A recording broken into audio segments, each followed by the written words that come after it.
Tuhan firman-Mu ajaib, kekal meski gunung menghilang. Tiada huruf yang gagal, tak terpatahkan siasat. Hidup seperti-Mu ya Allah, lebih dari emas. Aku bersaksi kitab-Mu, kitab yang suci. Mendengarkan firman-Mu, hibur hati yang luka. Terangilah langkahku kemanapun ku pergi. Biarkanlah firman-Mu berkuasa atasku. Ubahkanku, bebaskanku, ku mau menyenangkan-Mu. Tuhan firman-Mu ajaib, kekal meski dunia. Ubah dan bebaskan aku, mau menyenangkan-Mu. Salam jumpa pemirsa terkasih, saya menyambut Anda sekalian dimanapun Anda berada dalam episode terbaru program studi harian kita, Semua Kitab Suci. Di mana kita mempelajari semua kitab dalam Alkitab dari Kejadian hingga Wahyu. Kita mencapai dalam pelajaran kita di Kitab Kisah Para Rasul pasal yang ke-18. Sebelum kita mulai, saya ingin menyambut tamu kehormatan di studio, hamba Tuhan Yosef Riyad. Selamat datang, Saudara Yosef. Terima kasih, Tuhan berkati Anda. Juga para hadirin di studio, selamat datang. Saudara Yosef, mohon beri kami gambaran tentang di mana posisi kita dalam perjalanan misi kedua dari Paulus. Kita ada di akhir dan pasal ini 18 menceritakan akhir perjalanan kedua dan awal dari perjalanan ketiga Paulus. Kita berada di kota Korintus, di mana Rasul Paulus melakukan pencapaian terbesarnya dalam perjalanan pertama dan kedua. Bisakah Anda memberi gambaran tentang kota Korintus? Kota Korintus adalah kota komersil yang kaya. Kota tepi pantai yang dilewati kapal-kapal. Akibatnya kota ini rusak secara moral. Mabuk-mabukan adalah hal yang umum di kota itu, di mana keliaran, pesta pora, dan kebejatan menjadi hal yang umum. Jika seseorang diberikan label Korintus, orang itu dianggap tidak bermoral, cabul, dan korup. Orang yang tidak berharga, jadi dia diberi label Korintus. Inilah betapa tidak bermoralnya kota ini, meskipun memiliki pemandangan alam yang sangat indah. Saya teringat melewatinya dalam perjalanan ke Eropa pada tahun 60-an abad terakhir. Saya menyeberangi kanal Korintus. Itu adalah pemandangan yang luar biasa dan paling indah. Tapi semakin Tuhan mengaruniakan alam yang indah ke beberapa negara, semakin merosot moral manusia karena menjauh dari Tuhan dan menyimpang ke penyembahan berhala. Alam yang indah tetapi moral yang rusak. Benar. Saya akan membaca beberapa ayat dalam pasal 18 dimulai dengan ayat pertama. Kemudian Paulus meninggalkan Athena lalu pergi ke Korintus. Di Korintus ia berjumpa dengan seorang Yahudi bernama Aquila yang berasal dari Pontus. Ia baru saja datang dari Italia dengan Priscilla istrinya. Karena Kaisar Claudius telah memerintahkan supaya semua orang Yahudi meninggalkan Roma. Paulus singgah ke rumah mereka. Dan karena mereka melakukan pekerjaan yang sama, ia tinggal bersama-sama dengan mereka. Mereka bekerja bersama-sama karena mereka sama-sama tukang kemah. Dan setiap hari Sabat Paulus berbicara dalam rumah ibadat dan berusaha meyakinkan orang-orang Yahudi dan orang-orang Yunani. Ketika Silas dan Timotius datang dari Makedonia, Paulus dengan sepenuhnya dapat memberitakan firman di mana ia memberikan kesaksian kepada orang-orang Yahudi bahwa Yesus adalah Mesias. Tetapi ketika orang-orang itu memusuhi dia dan menghujat, ia mengebaskan debu dari pakaiannya dan berkata kepada mereka, "Biarlah darahmu tertumpah ke atas kepalamu sendiri. Aku bersih tidak bersalah, mulai dari sekarang aku akan pergi kepada bangsa-bangsa lain." Maka keluarlah ia dari situ, lalu datang ke rumah seorang bernama Titius Justus yang beribadah kepada Allah. Dan yang rumahnya berdampingan dengan rumah ibadat. Tetapi Krispus, kepala rumah ibadat itu menjadi percaya kepada Tuhan bersama-sama dengan seisi rumahnya, dan banyak dari orang-orang Korintus yang mendengarkan pemberitaan Paulus menjadi percaya dan memberi diri mereka dibaptis. Pada suatu malam berfirmanlah Tuhan kepada Paulus dalam suatu penglihatan, "Jangan takut, teruslah memberitakan firman dan jangan diam, sebab aku menyertai engkau dan tidak ada seorang pun yang akan menjamah dan menganiaya engkau, sebab banyak umatku di kota ini." Maka tinggallah Paulus di situ selama 1 tahun 6 bulan dan ia mengajarkan firman Allah di tengah-tengah mereka. Mohon beritahu kami tentang peristiwa di Korintus ini, Saudara Yosef. Seperti biasa ketika Paulus datang ke sebuah kota yang tidak ada pertemuan orang percaya, ia biasa pergi ke rumah ibadat orang Yahudi.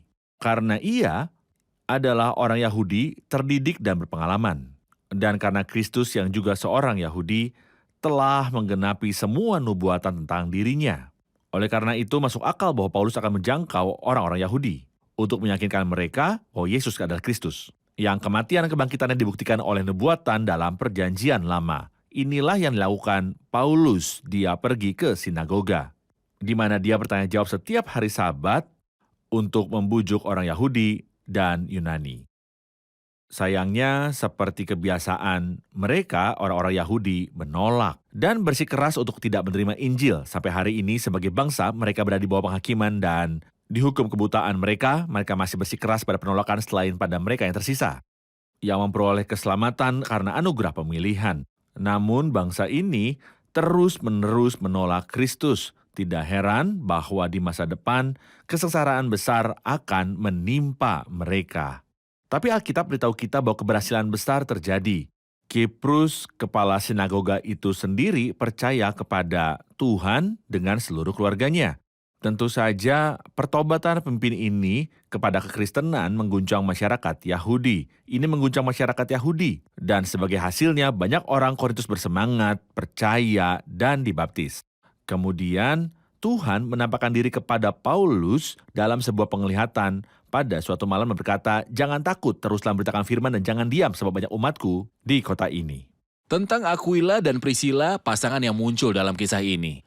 Siapakah mereka? Pasangan ini sebenarnya selalu disebutkan bersama-sama. Inilah seorang pria dan istrinya. Kita tidak pernah membaca Aquila tanpa Priscilla maupun Priscilla tanpa Aquila.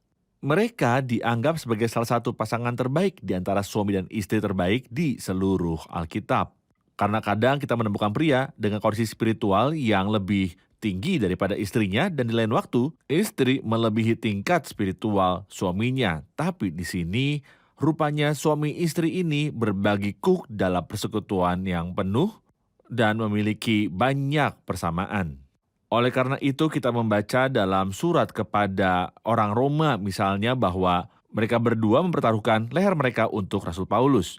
Kita tidak tahu detailnya, tapi keduanya mengorbankan hidup mereka untuk Rasul Paulus. Selain itu, disebutkan setidaknya 2 kali dalam kitab suci bahwa jemaat berkumpul di rumah mereka, rumah Aquila dan Priscilla. Saya ingin menjelaskan pasangan ini dari 2 sudut. Pertama dari sudut pandang manusiawi. Mereka tinggal di Roma tetapi mereka diusir dari Roma. Claudius telah memerintahkan mereka orang Yahudi untuk pergi dari sana. Jadi mereka tinggal di Korintus. Mereka menganggap situasi ini sebagai kesulitan dan kesusahan. Itu benar. Tetapi dari pandangan ilahi, Tuhan bermaksud agar Paulus bertemu dengan mereka. Benar. Mohon jelaskan tentang kedaulatan Allah dalam situasi untuk mengarahkan jiwa kepada Tuhan. Seperti yang sudah Anda tunjukkan, ini adalah tragedi. Bayangkan memiliki rumah di kota tertentu dan kemudian diusir karena penganiayaan agama atau ras. Jelas kaisar ini sedang melakukan penindasan antisemit seperti yang disebut. Usir semua orang Yahudi dari Roma dan jangan sisakan jejak mereka di kota. Ini yang terjadi pada mereka meskipun mereka adalah orang Kristen. Pada saat itu agama Kristen tidak dianggap sebagai entitas yang independen, tapi bagian dari Yudaisme. Mereka diusir dan itu adalah sebuah tragedi. Namun terlepas dari tragedi ini, Allah yang besar dapat mengeluarkan dari sang pemangsa sesuatu untuk dimakan dan dari yang kuat sesuatu yang manis. Oleh karena itu, setelah mencapai Korintus, mereka menjadi berkat besar bagi Paulus, sebagaimana Paulus bagi mereka, dia tinggal bersama mereka. Dan tentu saja Anda bisa membayangkan betapa indahnya. Rasul besar tinggal bersama mereka di rumah yang sama. Pada siang hari, mereka bekerja bersama karena mereka sama-sama tukang kemah dan tentu saja saat bekerja, mereka saling berbicara, Aquila dan istrinya Priscilla dan Rasul Paulus.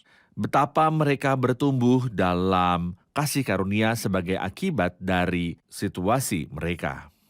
Dalam ayat 9, ketika Paulus takut, Tuhan berkata kepada Paulus pada suatu malam dalam suatu penglihatan, "Jangan takut. Teruslah memberitakan firman dan jangan diam, sebab aku menyertai engkau dan tidak ada seorang pun yang akan menjamah dan menganiaya engkau, sebab banyak umatku di kota ini." Betapa Tuhan selalu ikut campur untuk menyemangati hamba-hambanya, para pelayannya. Tuhan selalu berkata kepada hamba-hambanya, jangan takut. Dia selalu mengatakan kepada mereka, aku bersamamu.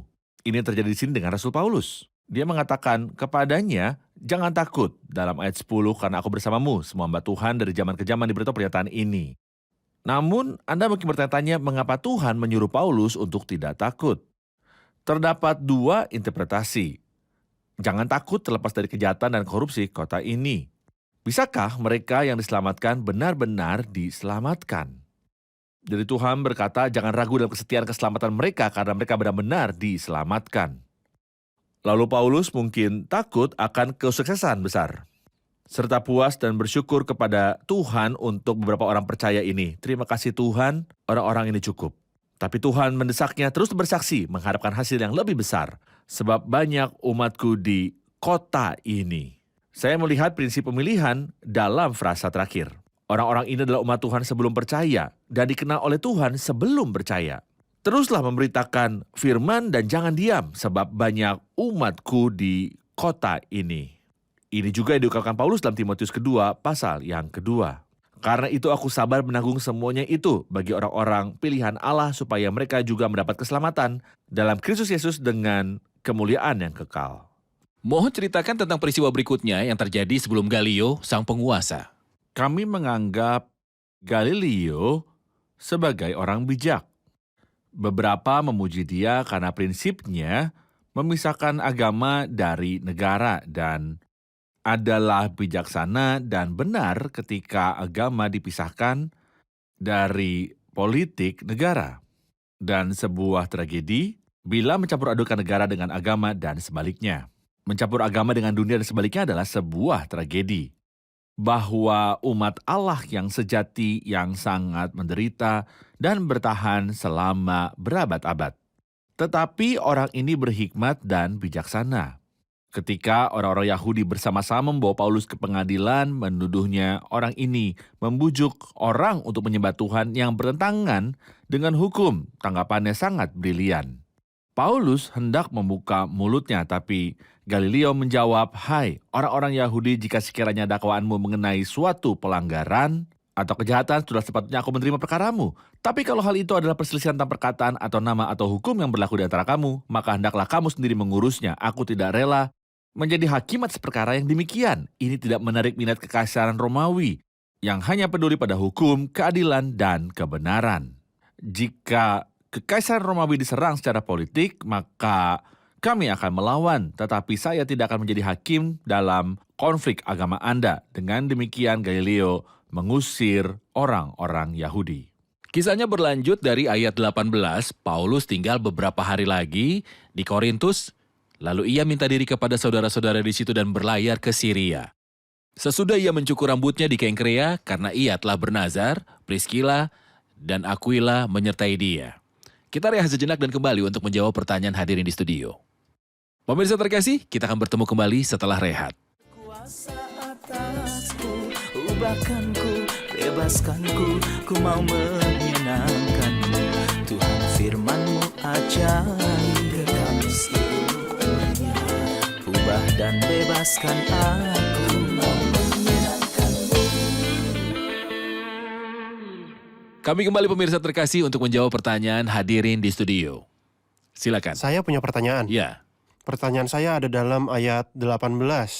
Apakah ini nazar Paulus atau orang lain seperti yang diklaim oleh beberapa pendapat? Jika ya, bagaimana hal ini sesuai dengan Paulus, rasul orang bukan Yahudi yang memberitakan Injil selain melakukan hukum Taurat? benar. Mohon komentar Anda. Para komentator berbagi dua pendapat dalam hal ini. Beberapa orang mengatakan bahwa itu adalah nazar Paulus. Namun saya menemukan pendapat ini tidak setuju dengan banyak hal. Orang Nazir tidak boleh minum dari buah anggur. Dan Rasul Paulus tentu saja melakukan peringatan itu setiap minggu. Oleh karena itu, saya dengan tegas menolak gagasan bahwa dia berpantang dari cawan Allah karena menjadi seorang Nazir. Dan ayat itu sendiri mengecilkan pandangan ini. Dinyatakan bahwa Paulus berlayar ke Syria, Priskila dan Aquila menyertai dia. Perhatikan bahwa Priskila, nama istri, mendahului Aquila, nama suaminya. Di dalam ayat tersebut berbunyi ia mencukur rambutnya di Kengkrea berdasarkan aturan tata bahasa Arab. Kata ganti mengacu pada nama yang terakhir dan ini membuktikan Bahwa mencukur kepalanya di Kekrea mengacu pada Aquila dan bukan Rasul Paulus. Jelas bahwa persahabatan Paulus memimpin Aquila dan Priscilla untuk dibebaskan dari beberapa keyakinan Yahudi. Oleh karena itu, Aquila tidak memenuhi nazarnya, sebaliknya dia membatalkannya. Perhatikan, dia tidak bercukur di Yerusalem seperti ditetapkan hukum dalam Bilangan pasal 6 tetapi dalam Kengkrea untuk membatalkan sumpahnya dan tidak memenuhinya. Benar. Ayat 19 berbunyi, lalu sampailah mereka di Efesus. Paulus meninggalkan Priscilla dan Aquila di situ, ia sendiri masuk ke rumah ibadat dan berbicara dengan orang-orang Yahudi. Mereka meminta kepadanya untuk tinggal lebih lama di situ, tetapi ia tidak mengabulkannya. Ia minta diri dan berkata, "Aku akan kembali kepada kamu jika Allah menghendakinya." Saya juga bertanya-tanya, apa hubungan Paulus dengan perayaan? Menurut saya, Paulus mengambil keuntungan penuh dari perayaan itu untuk menyebarkan Injil di antara teman-temannya karena dia memiliki akar dan persahabatan Yahudi. Dia sangat mencintai bangsanya. Dia berkata dalam Roma 9, bahkan aku mau terkutuk dan terpisah dari Kristus demi saudaraku kaum sebangsaku secara jasmani. Jadi dia siap mengorbankan kekekalannya demi mereka yang menolak Kristus. Saya percaya bahwa dia memanfaatkan pertemuan Yahudi manapun untuk mengkhotbahkan firman. Untuk alasan ini, Paulus menghabiskan hari raya di Yerusalem karena perayaan ini menarik orang-orang Yahudi yang tersebar dari semua negara di dunia. Mereka datang secara khusus di 3 perayaan utama yang akan menjadi acara-acara besar untuk menyebarkan Injil. Saya pikir ini adalah tujuan Rasul Paulus. Seperti beberapa orang percaya yang menghadiri ulang tahun atau hiburan semacam itu, bukan hanya untuk merayakan, tetapi untuk menemukan banyak jiwa kepada siapa mereka dapat bicara tentang Sang Penyelamat Tuhan Yesus Kristus. Ayat 24, sementara itu datanglah ke Efesus seorang Yahudi bernama Apolos yang berasal dari Alexandria. Ia seorang yang fasih berbicara dan sangat mahir dalam soal kitab suci. Ia telah menerima pengajaran dalam jalan Tuhan.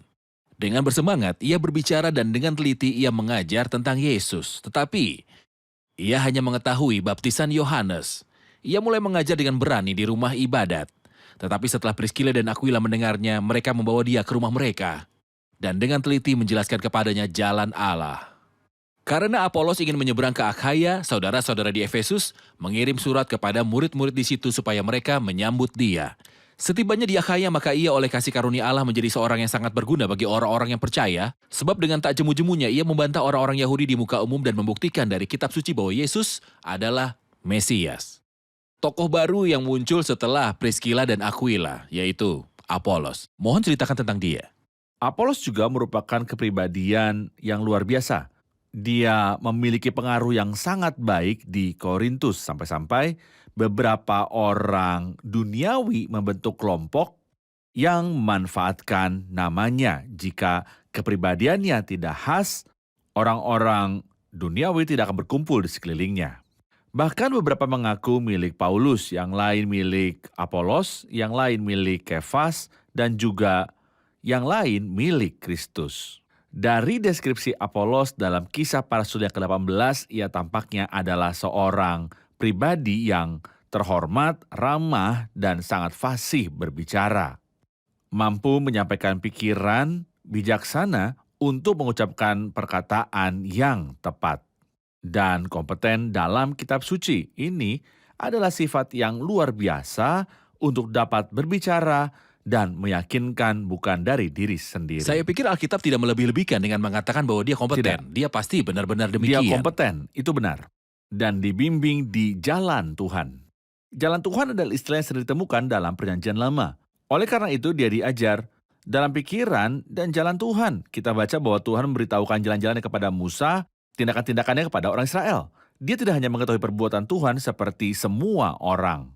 Tetapi dia tahu jalan Tuhan, dia diajar di jalan Tuhan. Ditambah dengan semua karakter yang luar biasa ini, dia sangat bersemangat. Dia tidak tanpa gairah dalam pidatonya. Anda tidak akan tertidur atau menguap mendengarkannya. Tetapi Anda akan termotivasi dan bersemangat. Dia bersemangat dalam roh dan mengajar secara akurat hal-hal tentang Yesus. Tetapi kita diberitahu bahwa dia hanya mengetahui baptisan Yohanes. Dia berbicara tentang apa yang dia ketahui dan tidak berbicara tentang apa yang dia abaikan, dan pengetahuannya terbatas pada baptisan Yohanes. Saya menyimpulkan dari sini bahwa dia percaya kepada Yesus dan bahwa Yesus adalah Mesias. Pengetahuannya berhenti di situ. Seperti Yohanes yang tidak melangkah jauh dari itu, Kristus mati tetapi Apolos tidak mengetahuinya. Kristus bangkit tapi dia tidak tahu. Kristus naik tetapi dia tidak tahu. Roh Kudus datang dari surga, tetapi dia tidak tahu, dia tahu sampai pembaptisan Yohanes. Hanya baptisan Yohanes. Kita rehat sejenak dan kembali untuk menjawab pertanyaan hadirin. Pemirsa terkasih, kita akan berjumpa kembali setelah rehat. Kuasa atasku, ubahkanku, bebaskanku, ku mau menyenangkanmu. Tuhan firman-Mu ajaib, kami seluruhnya. Ubah dan bebaskan aku, mau menyenangkanmu. Kami kembali pemirsa terkasih untuk menjawab pertanyaan hadirin di studio. Silakan. Kita memperhatikan bahwa Aquila dan Priscilla menjelaskan kebenaran Alkitab kepada Apolos meskipun Alkitab memerintahkan wanita untuk belajar dalam diam dan tidak mengajar. Mengapa berbeda di sini?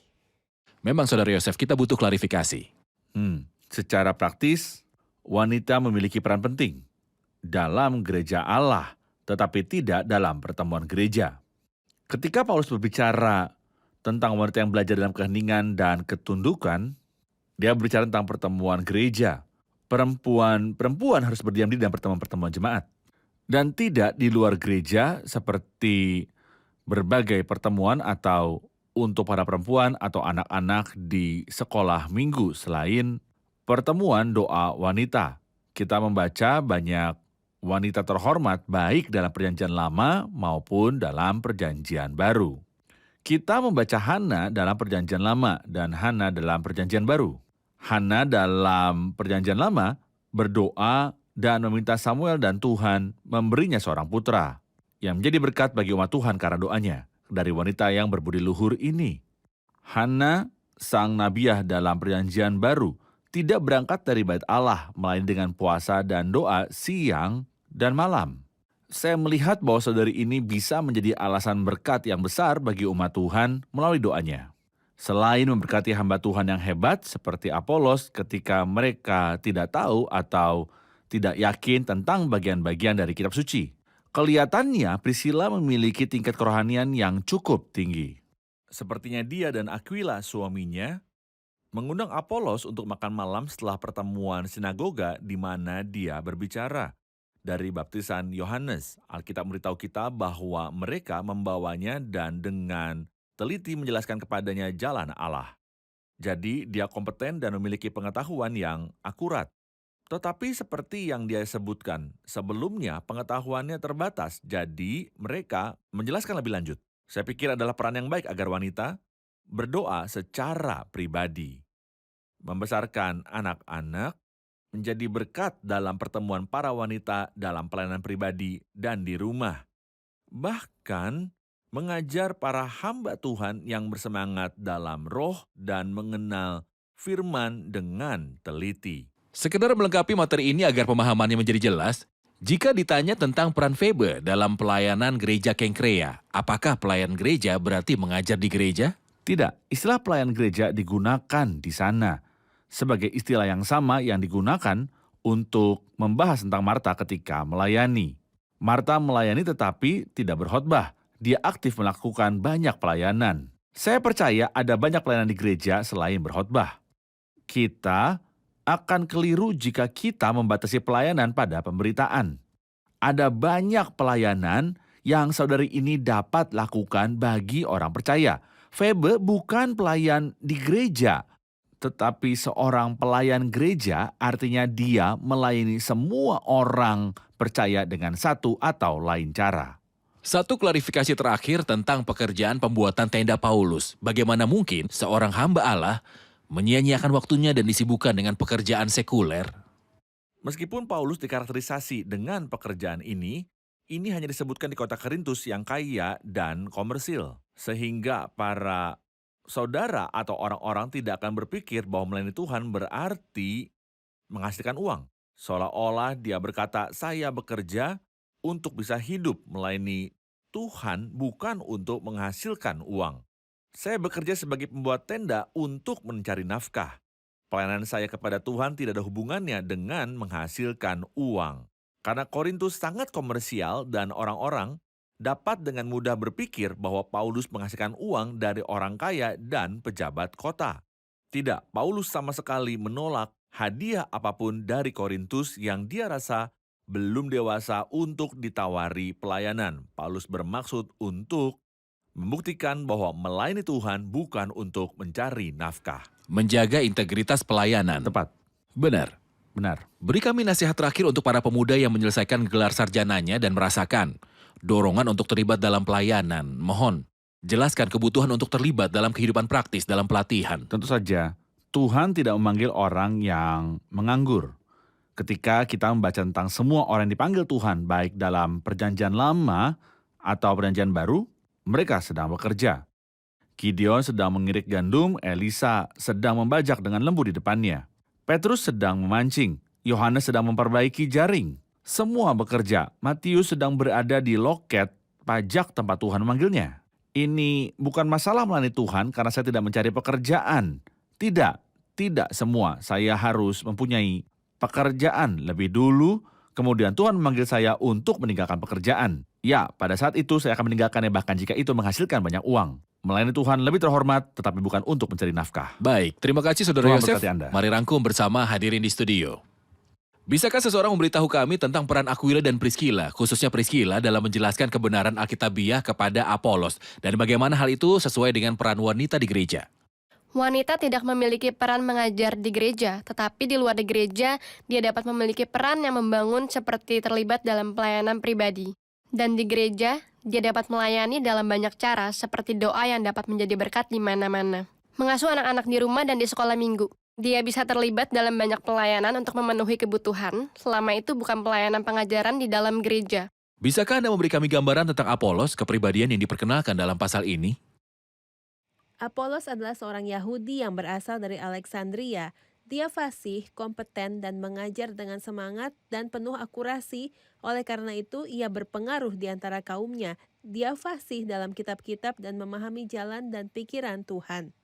Benar. Terima kasih, Tuhan memberkati. Terima kasih Saudara Tuhan Yosef, Tuhan Anda dan memberkati. melindungi Anda. Para pemirsa yang kami kasihi, kita akan bertemu di episode berikutnya untuk mengikuti pembahasan tentang Paulus di Efesus dan juga pertemuan sengit antara Paulus dan para imam Artemis, dewi orang Efesus. Para pemirsa yang kami kasihi, sampai jumpa di episode selanjutnya. Tuhan menyertai Anda.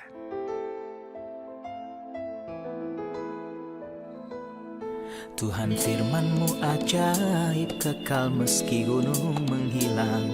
Tiada huruf yang gagal, tak terpatahkan siasat. Hidup seperti-Mu ya Allah, lebih dari emas.